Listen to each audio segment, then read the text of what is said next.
Alright guys, I'm gonna head to... Is this going forward only get worse from here?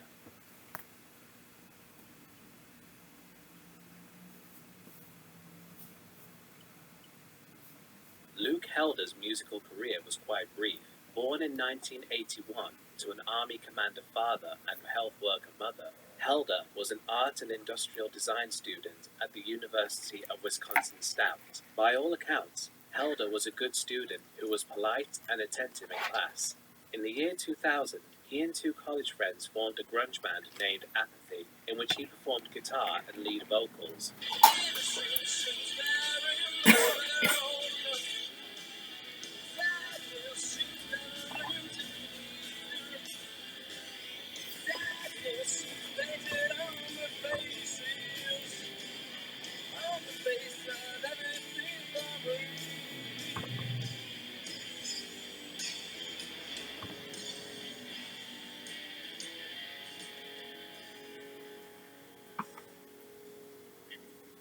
The band saw some local success and funded their own CD entitled Sacks of People, though despite their following, record stores attempting to sell copies of the CD ended up having to give them away, as nobody was buying them. In a way, it was quite appropriate that Luke fronted a grunge band, as back when the genre first emerged in the late 80s, it was seen by some as being anti-establishment and anti-authoritarian, and Luke held a strong dislike for the United States government. In May 2002, Helder told his roommate that he was going to a party. Though he was skipping work to do this, his roommate thought nothing of it. However, his roommate later received a text from Helder saying he wouldn't be back for another 2 days, but also asked him to check the news. It was revealed that Luke had gone on a cross-country journey planting pipe bombs in mailboxes. In total, 18 had been found. 6 of these bombs were detonated when the mailboxes were opened, and although no one was killed, the people who opened these mailboxes suffered gruesome injuries to their hands from the ball bearings and nails that the bombs were loaded with. Luke had included letters with the bombs, calling them attention getters, and in all of them he denounced the government, expressing his displeasure with them, in his mind, controlling the everyday lives of the people of the United States. As this incident happened so soon after 9/11, the bombings received a lot of media attention, and mail workers in some areas refused to deliver for a while out of fear for their safety. Luke's roommate discovered a bag under his bed containing bomb-making materials. He then informed Luke's parents, who contacted the police. The FBI said today it has identified a suspect in the mailbox bombings throughout the Midwest. He is a 21-year-old Wisconsin college student named Luke John Helder. Mr. Helder is suspected of having something to do with the 18 bombs which have been found in 5 states, including one which was found today in Amarillo, Texas. The FBI is asking Helder, an industrial arts student at the University of Wisconsin-Stout, to turn himself in. We encourage, as a public safety message here, Luke Helder to make contact with us. We do not want to see him harmed or any public harm. Sources tell ABC News that one of Helder's roommates told investigators there was evidence of black powder residue in pieces of pipe in their off-campus apartment. And investigators were told that Helder had not been seen on campus for a week. Investigators have recovered fingerprints from the evidence left behind at the crime scenes. They want to compare those to Helder's fingerprints. According to sources, FBI and Postal Service investigators also contacted Helder's father, who said his son had made anti-government statements in the past. I really want you to know that Luke is not a dangerous person. I think he's just trying to make a statement about the way our government is run. Luke was later found in Nevada and was apprehended after a police chase, during which he threatened to kill himself with a shotgun. Luke revealed the locations of the rest of the bombs, and he had planted them in a way that made it so that when the locations were marked on a map, it resembled a smiley face. Okay, I this led to remember him this. being known as I was Smiley-Faced Bomber. 12. He pleaded not guilty to the charges against him, and eventually pleaded insanity. He was deemed incompetent to stand trial, and has been detained in a mental ward since 2004. In 2013, when a judge after ordered the 9/11 Helder to hit. be re-evaluated for competency to stand trial. If he is found to be mentally sane, it's likely he will be sentenced to life in prison for his actions, considering that he essentially carried out a one-man terrorist attack with no regard for the safety of the innocent people who would inevitably open the mailboxes he planted the bombs in, it definitely seems like keeping him behind bars for the rest of his life might be for the best. Bliss. Youth Trathis Pure Retinol Serum. Clinically proven to reduce the look of fine lines in 28 days. Discover satisfaction.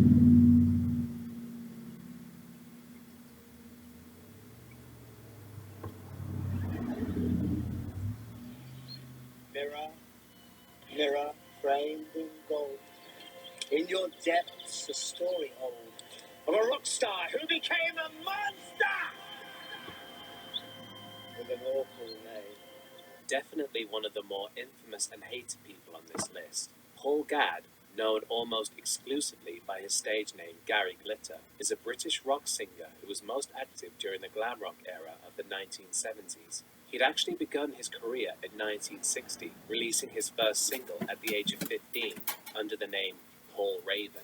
His career didn't take off, however, until 1971, when he released two singles, Rock and Roll Part 1 and Rock and Roll Part 2, both of which became huge hits in the UK, and the latter being one of the few glam rock songs to reach the Billboard Top 10 in the US. Around this time, he began wearing his trademark glitter suits and platform shoes, which would become one of the most iconic looks of the glam rock era. He would go on to have 11 top 10 hits in the UK, including the number one hit, I'm the Leader of the Gang, I Am. After this, however, his career began to stall, and he announced his retirement from the music industry in 1976. The next year, he declared bankruptcy. It wasn't until the 1980s when he began to finally claw his way back into the charts. With his 1981 Christmas hit, Another Rock and Roll Christmas, guest appearances with other artists helped him to maintain his relevance for the rest of the decade and into the 90s. He also faced legal trouble around this time, however, as he had been arrested 3 times for drunk driving,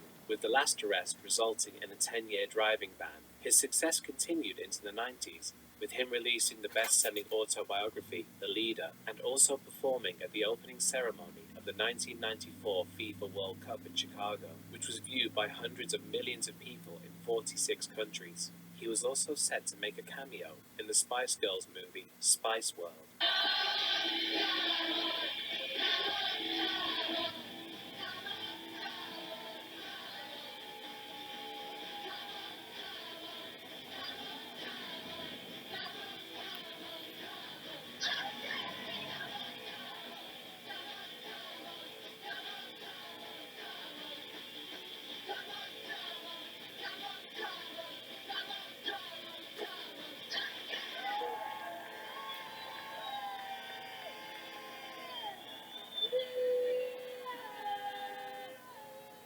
They will take you away one day, won't they?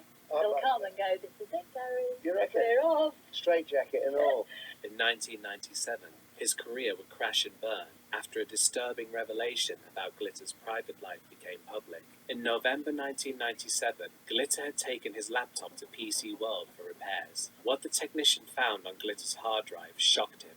The police were informed that the technician had discovered thousands of pornographic images on the hard drive, all of them involving children.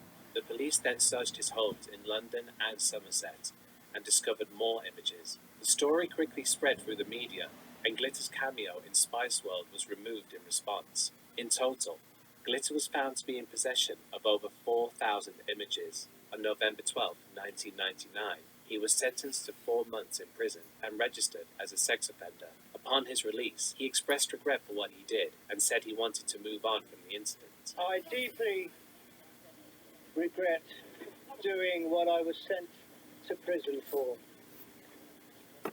I've served my time. I want to put it all behind me.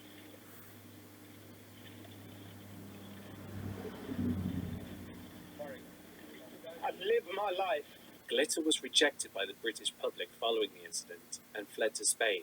He lived on his yacht, which was moored in Soto Grande for 6 months, and told the locals his name was Larry Brilliante. His real identity was eventually discovered, leading to him fleeing to Cambodia. However, he was arrested there in late 2002 due to his previous convictions and jailed for 4 days before being released on bail.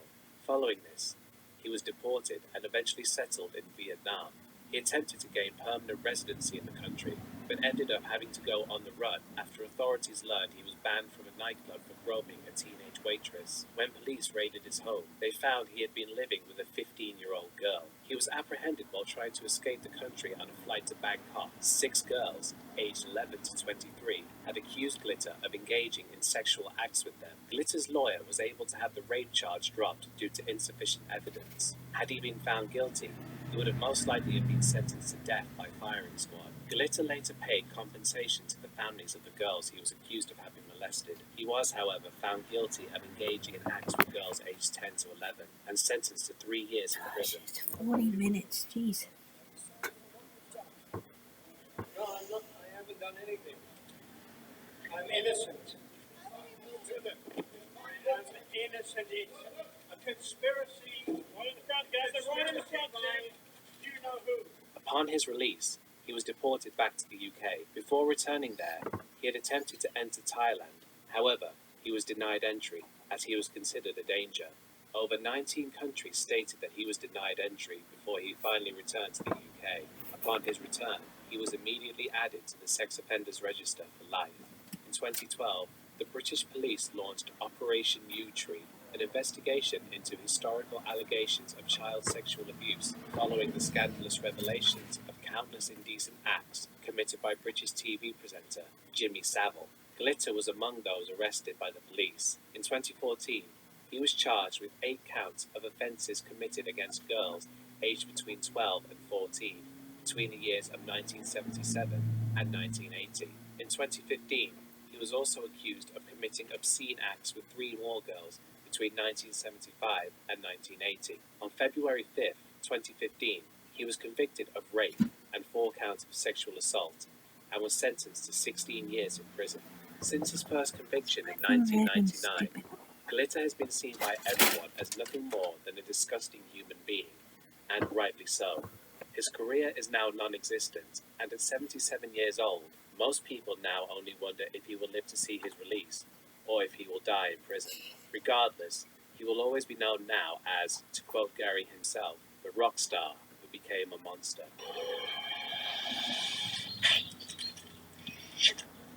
Things ain't always what they seem.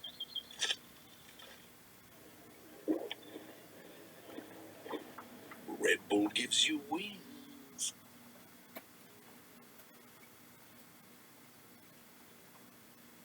This entry is where things get truly disgusting. Born Ian David Carslake Watkins in 1977, Ian was, by all accounts, a normal child growing up and had a love for rock music. It was at Hawthorne High School where he met fellow music fan Mike Lewis. The two formed a thrash metal band called Aftermath and would usually perform at Watkins' shed. While at the Full Pony Festival, Ian met another musician, guitarist Lee Gaze. With Aftermath having split up, Watkins and Gaze formed a band called Fleshbind, but this group was also short-lived. Watkins and Lewis later reunited in a hardcore punk band called Public Disturbance, with Watkins as the band's drummer. The two stayed with the band for 3 years before leaving the band in 1998 to focus on what was originally their side project, Lost Prophets, which also included Ian's Fleshbind bandmate Lee Gaze on lead guitar and Mike Choplin on drums. After spending 2 years touring the UK and gaining a following, the band released their first studio album,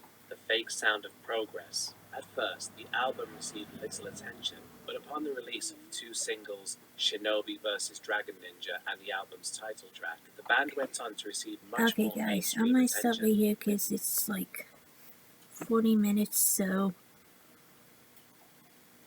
yeah. See my other one.